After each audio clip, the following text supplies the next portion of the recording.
នៅក្នុងឱកាសវេលាថ្ងៃនេះទូលព្រះអង្គមខ្ញុំកណាក៏សូមនមស្ការក្រាបថ្វាយបង្គំ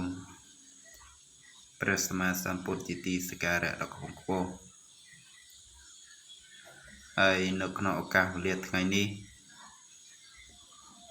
ខ្ញុំបកករណាដើម្បីចែករំលែកដល់នៅមុនយិនការពារ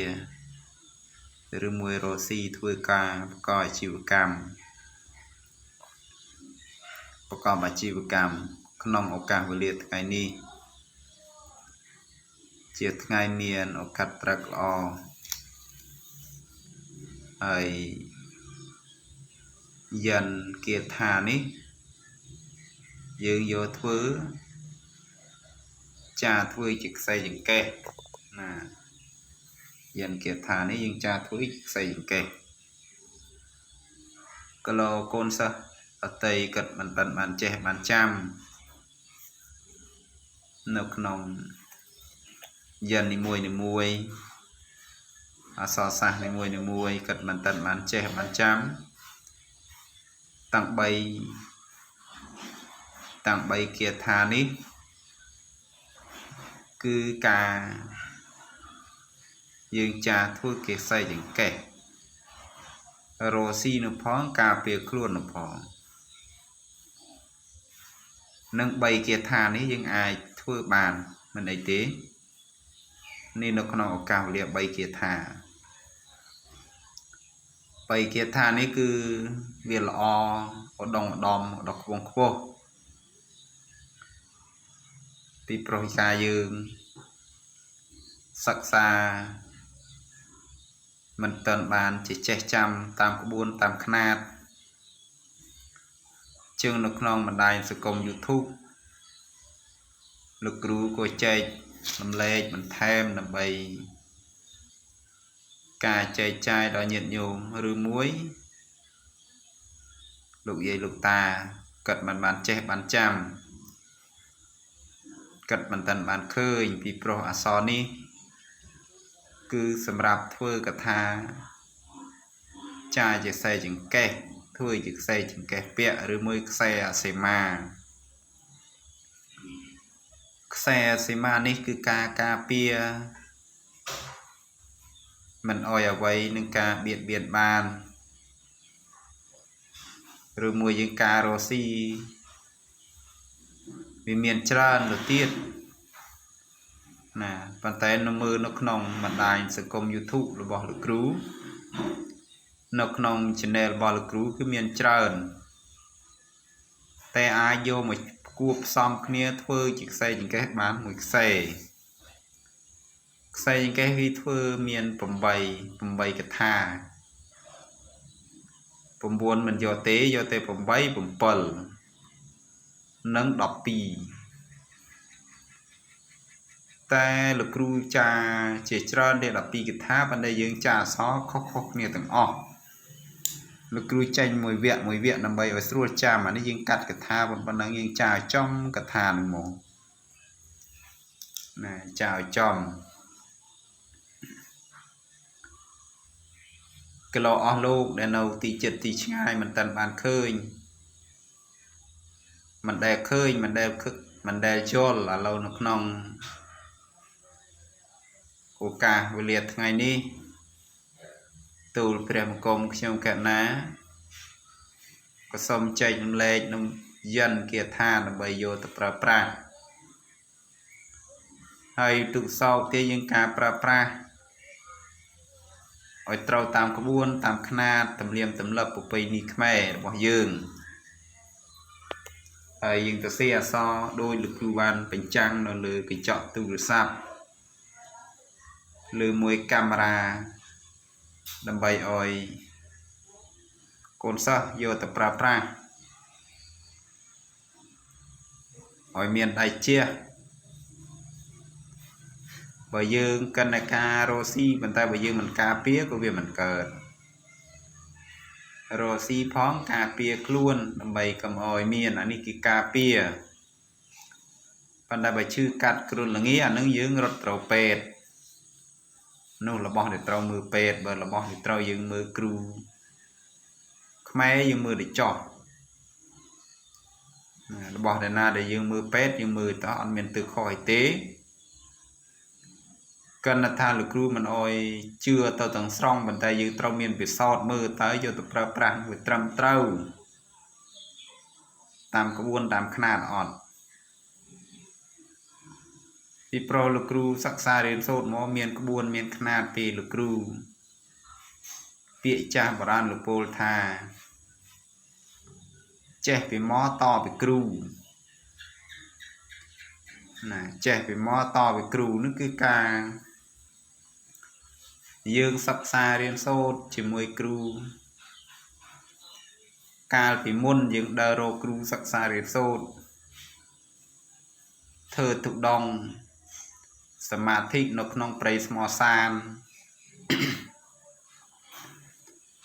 ដើម្បីរកតម្រេះវិជា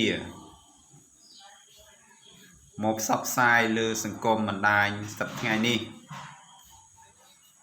ដល់ពេលសម័យឥឡូវបត្រៃ3ដកក៏មានគ្រប់គ្រាន់នឹងសិក្សារៀនសូត្រគម្ពីរត្រៃវេទក៏មានច្រើននឹងការសិក្សារៀនសូត្រប៉ុន្តែយើងមិនទាន់បានយល់មិនទាន់បានដឹងចំណុចតាណាគេប្រើនៅមន្តអាគមណាចំណុចតាណាគេប្រើនៅមន្តអាគមណាមួយយើងអត់ដឹងពីព្រោះនៅក្នុងមន្តអាគមត្រៃវេទគម្ពីរនីមួយដឹកនាំមនុស្សឲ្យយើងត្រឹមត្រូវមិនឲ្យខុសទេប៉ុន្តែអាស្រ័យលើបុគ្គលបានចេះបានចាំហើយក៏ពំពៀនណាបានចេះបានចាំនៅត្រៃសិក្ខាវិន័យការសិក្សារៀនសូត្រជាមួយនឹងគ្រូតាមបណ្ដាញគ្រូសង្គមនៅក្នុងសង្គម YouTube នេះមានគ្រូបង្ហាត់បង្រៀនជាច្រើននៅក្នុងសង្គមបណ្ដាញ YouTube នេះជាងទៅគ្រូមួយចាញ់ខុសគ្រូមួយចាញ់ខុសមិនដូចគ្នាទេគឺចាញ់ខុសគ្នាទាំងអស់ដោយសារមិនអោយច្រឡំគ្នាណាមិនអោយច្រឡំគ្នាចឹងនៅក្នុងសង្គមបណ្ដាញសង្គម YouTube ជាច្រើនដទៃទៀតយើងមើលរាប់ម៉ឺនរាប់លានណារាប់ម៉ឺនរាប់លានអ្នកនៅលើប្រទេសកម្ពុជារបស់យើងវាមាន17លានអ្នកចឹងនៅក្នុងនោះគឺអាចសិក្សារៀនសូត្រជាច្រើននៅក្នុងតាមមានគ្រូមន្តអាគមជាច្រើនបង្ហាត់បង្រៀននៅក្នុងមន្តគាថានៅបារាណាចារលោកបានចាទុក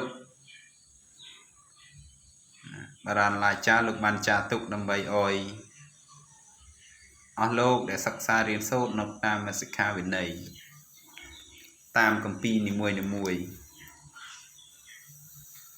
ប៉ុន្តែយើងបំពេញនៅក្នុងគម្ពីរណាមួយដែលយើងបានសិក្សារៀនសូត្រចេះខ្លាំងពូកែដឹកអួតអាងក្អេងក្អាងអានោះក៏វាមិនសមរម្យដែរណាវាខុសនៅក្នុងក្បួននឹងច្បាប់ຂ្នាតធម្មតាយើងធ្វើអ្វីគេមានក្បួនមានຂ្នាតត្រឹមត្រូវអានេះនៅក្នុងគម្ពីរនីមួយហើយប្រមាណនាទីនេះ11នាទីនេះលោកគ្រូនឹងអាចចែករំលែកហើយកូនសិស្សទាំងអស់ណាសង្ឃឹមថានឹងកត់ត្រាទុកណាកត់ត្រាទុកដើម្បីយើងសិក្សារៀនសូត្រហើយយើងកាត់កថាមួយយើងកាត់កថាមួយ3កថាមកយើងចាំតសេបាលីនេះចូលណាតសេបាលីនេះចូលយើងយកធ្វើជាខ្សែចង្កេះនេះយើងសរសេរបាលីនេះចូលបាលីនីមួយតែមានច្រើនប៉ុន្តែគណៈថាយើងចាញ់បន្តគ្នាទៅហូតហើយកូនសិស្សទាំងអស់បើសិនតែបានសិក្សារៀនសូត្រនៅក្នុងបណ្ដាញសង្គម YouTube ก็សូមជួយចុចសញ្ញាមេដៃឲ្យលោកគ្រូមួយម្នាក់ដើម្បីការ view ឡើងដើម្បីយើងបានវីដេអូថ្មីឬមួយយើង share បន្តដើម្បីបានវីដេអូថ្មីពីលោកគ្រូបន្តទៅទៀតលោកគ្រូសូមទឹកចិត្តរបស់កូនសិស្សទាំងអស់សង្ឃឹមថានឹងជួយអក្សរសាស្ត្រខ្មែរយើងជាច្រើន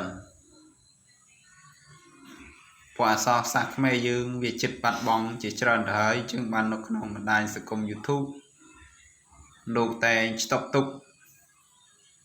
ដើម្បីកុំឲ្យវាបាត់បង់កត់ត្រាទុកកុំឲ្យបាត់បង់ជាងកម្ពីយើងមកតាមលេខរៀងនីមួយមិនឲ្យខុសចន្លោះតាណាទេ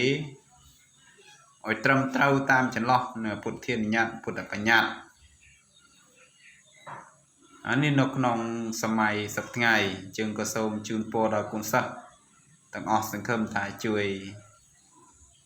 ត្រឹមត្រូវលោកគ្រូចាប់ពីថ្ងៃនេះតទៅសូមឲ្យមានសេរីសួស្តីជ័យមង្គលបរិសុខគ្រប់ការសូមអនុមោទនា